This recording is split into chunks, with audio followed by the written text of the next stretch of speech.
प्रस्ताव जो है वो हरियाणा विधानसभा में आ रहा है, आपका क्या स्टैंड है? आप जननायक जनता पार्टी के विधायक है, आपका स्टैंड क्या है? चूंकि आप कह रहे हैं कि मैं किसानों का समर्थक हूं, अविश्वास प्रस्ताव पर आपका स्टैंड क्या है? देखिए, जो कांग्रेस अविश्वास प्रस्ताव लेकर आ रही है, मैं जेजेपी का विधायक हूँ। जेजेपी ने भी जारी किया, जो जेजेपी पार्टी का फैसला होगा वो देवेंद्र सिंह विधायक का फैसला होगा। मैं पार्टी से बंधा हुआ विधायक। जी सर, पार्टी का व्हिप जारी करना जो है उसके बाद आपकी एक तरह से मजबूरी है, क्योंकि आप पार्टी किसान के प्रावधान ही ऐसा है, आप अपनी बात को चाकर भी नहीं कह सकते। आप आपका जो जहाँ समर्थन दिखाना चाहते हो, हमने किसानों को पहले दिन किसान के मुद्दे को उठाया, बार बार पार्टी में बात रखी, दुष्यंत के सामने बात रखी, और सरकार पर किसानों का जो दबाव था उसको निपटाने के लिए हमारी जेजेपी पार्टी के लिए जो विधायक दल की मीटिंग हुई, तो मेरे ख्याल से 6 या 7 बार बुलाया गया, बिठाया गया जी। जो हल्के की समस्याएं थी, हमने दुष्यंत जी को बताने का काम किया, किसानों की परेशानी को बताने का काम किया, और ऊपर सेंट्रल सरकार के साथ मिलके या स्टेट पर मुख्यमंत्री से मिलकर इसको निपटवाने के लिए बार बार हर विधायक रिक्वेस्ट करता है। उसमें से बबली अच्छा जेजेपी के और विधायक है जी, सब करते हैं, बीजेपी के भी करते हैं, उनके भी यहाँ समस्या है, उनके हल्कों में समूथ नहीं है। आप ये मांग करते हैं कि आपकी पार्टी के नेता से कि जब किसान का मसला हल नहीं हो रहा है, व्हिप जारी किया जा रहा है, तो आपकी पार्टी को गठबंधन से बाहर आना चाहिए, ये आप कहते हैं? अब तो हालात ये हो गए कि छोड़ देना चाहिए जी, छोड़ देना चाहिए मेरे हिसाब से जी। अब बैठने का कोई अधिकार नहीं है हमारा, क्योंकि जनता हमारे से नाखुश है, हमें गाँव में घुस नहीं देती। और मैं तो आपके कैमरे के माध्यम से कहना चाहता हूँ, मुख्यमंत्री जी का प्रोग्राम करवा लीजिए जी, मैं मान जाऊंगा। डिप्टी सीएम अपने जाके रैली करके उचाना में दिखा दीजिए। मेरा और कोई विधायक है, मैं खुद जी हाँ ना मतलब भी नहीं, डंडे गले कुटेंगे जी, लठ ले बैठे। हाँ, हेलमेट लोहे के और ये गारमेंट अंडर गारमेंट सारे लोहे के बनवाने पड़ेंगे, जो जब जाकर खासतौर से जेजेपी के विधायक हम तब बच पाएंगे जी। इसलिए आप ये कहते हैं कि वापस हटना चाहिए? चलो, मेरे हिसाब से हट जाना चाहिए। अगर किसानों का मामला हल नहीं होता है तो मैं ये मानता हूँ अब जेजेपी को सरकार से अपना समर्थन वापस ले लेना चाहिए। ठीक है सर। और आपने दावा भी किया था कि आपके साथ पीछे 5 से 6 विधायक ऐसे हैं जो किसानों। देखिए भाई, यार कोई किसी गले को नहीं, सारे कुर्सी के चिमड़े बैठे हैं, कोई किसी गले को नहीं, पूरे सारे रोटी अपनी सेक हैं, जिसने मौका मिल जाओ बकल के खा जाए।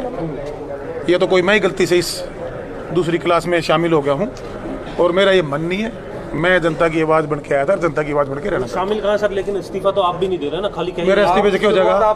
मैं इस्तीफा देती हूँ, इस्तीफा वापस ले लो समर्थन। मेरा इस्तीफा इसे बनाया था, मैं जनता ने बनाया हूँ। जिस दिन मैं 1 लाख लोग इकट्ठे कर लूंगा और वो 1 लाख लोग मेरे को कह देंगे ना इस्तीफा दे, उसी दिन देंगे 2 सेकंड में। मैं इस विधायक का भूखा नहीं हूँ, मैं जनता के प्यार से आया हूँ।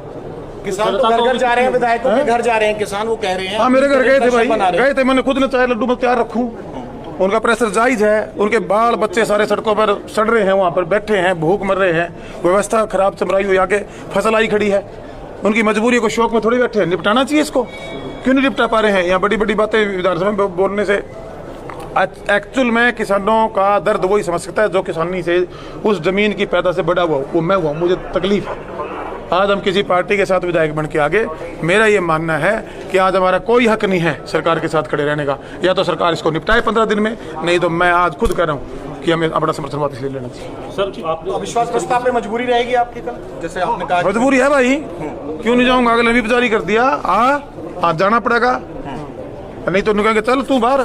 15 दिन बाद कोई नया स्टेप आप ले सकते हैं, जैसे आपने कहा कि 15 दिन जनता में जाऊंगा। अब जनता के बीच में जाएंगे भाई, ठीक है, लोगों को इकट्ठा करूंगा जी, और कह दूंगा भाई ये हाल है। मैं इस हल्का का दुर्दशा करने के लिए विधायक नहीं बना था। मतलब कांग्रेस ठीक कह रही थी कि बाहर आकर के किसान, कांग्रेस का ठीक है, कांग्रेस की अपनी जगह रह रही है। कोई विपक्ष का काम है, कोई लीडर वाली बात करता है, कोई गैरत बच रही है? कहीं नहीं बच रही है, सिवाय टटोरने के बटोरने वाली राजनीति के अलावा कुछ नहीं बच रहा। सत्यानाश होना है, उस ट्रैक पर जा चुका है प्रदेश। बबली जी, लेकिन जो कांग्रेस जो है समर्थन नहीं लेती, तो आप कुछ कदम उठाओगे? जैसा आपने कहा कि 15 दिन का समय। मेरे हल्का के लोगों के बीच में बहुत जल्दी मिलूंगा और आप सारे वहाँ आपको इनवाइट करूंगा। अगर हल्के के लोग कहेंगे, बिल्कुल 1 सेकंड नहीं लगाऊंगा, अगला आधा सेकंड को लगाऊं। रात को कोई हृदय परिवर्तन हो जाए, कल ही अविश्वास प्रस्ताव पे ऐसा कुछ लगे, इससे क्या फायदा होगा? मेरे तो अभी भी हृदय परिवर्तन है, मेरे तो हाथ लाके देख बड़क बड़क रहा है, मेरे तो हृदय साफ है भाई, बिल्कुल दूध जैसा। मेरे को नहीं आती है दूसरी तरीके की बातें, मैं साफ सुथरा आदमी, साफ सुथरी बात करनी आती है। व्यवसायीकरण कर दिया गया है और सिस्टम डिस्टर्ब, क्यों सारी बातें क्यों लगाना चाहते हो? जब मौका आएगा सारी बताऊंगा आपको। अविश्वास प्रस्ताव पे आप सरकार के खिलाफ वोट डाल सकते हो क्या हो जाएगा? मेरे वोट से सरकार गिर जाएगी, मैं डाल दूंगा। बताओ क्या आप समझदार हो, पता करते हो? मेरे वोट से सरकार गिरती, मैं आज ही डाल देता हूँ। क्या मैसेज आएगा भाई? करोगे 3-4 लोग और टुहाना लगा को खराब कर दूंगा, क्या मैसेज आएगा? कोई मैसेज नहीं जाना। ये पूरी पार्टी स्टैंड ले जो आज़ाद बैठे हैं, सभी विधायक बन के आए हैं। बड़ी मुश्किल सबको लगता है आज मेरे को, सारे भाई साहब बड़ी मुश्किल बने हो। अरे मगर ना बढ़ूंगा तो क्या हो जाएगा, और दोबारा ना भी बनूंगा तो क्या हो जाएगा, मैं नहीं बनूंगा कोई और बन जाएगा। जो बने थे उन्होंने माला ले ला दी थी। बेसिकली जो आज किसान की समस्या है उसको दिल से कोई नहीं सोच रहा है, सब उसके पीछे अपना राजनीति का अपनी रोटियां सेकने में लगे हुए हैं। और आम आदमी, आम किसान उसका शिकार है और वो तकलीफ में है। उनकी बद्दुआएं अगर किसी को लगेंगी वो बचेगा नहीं। ठीक है।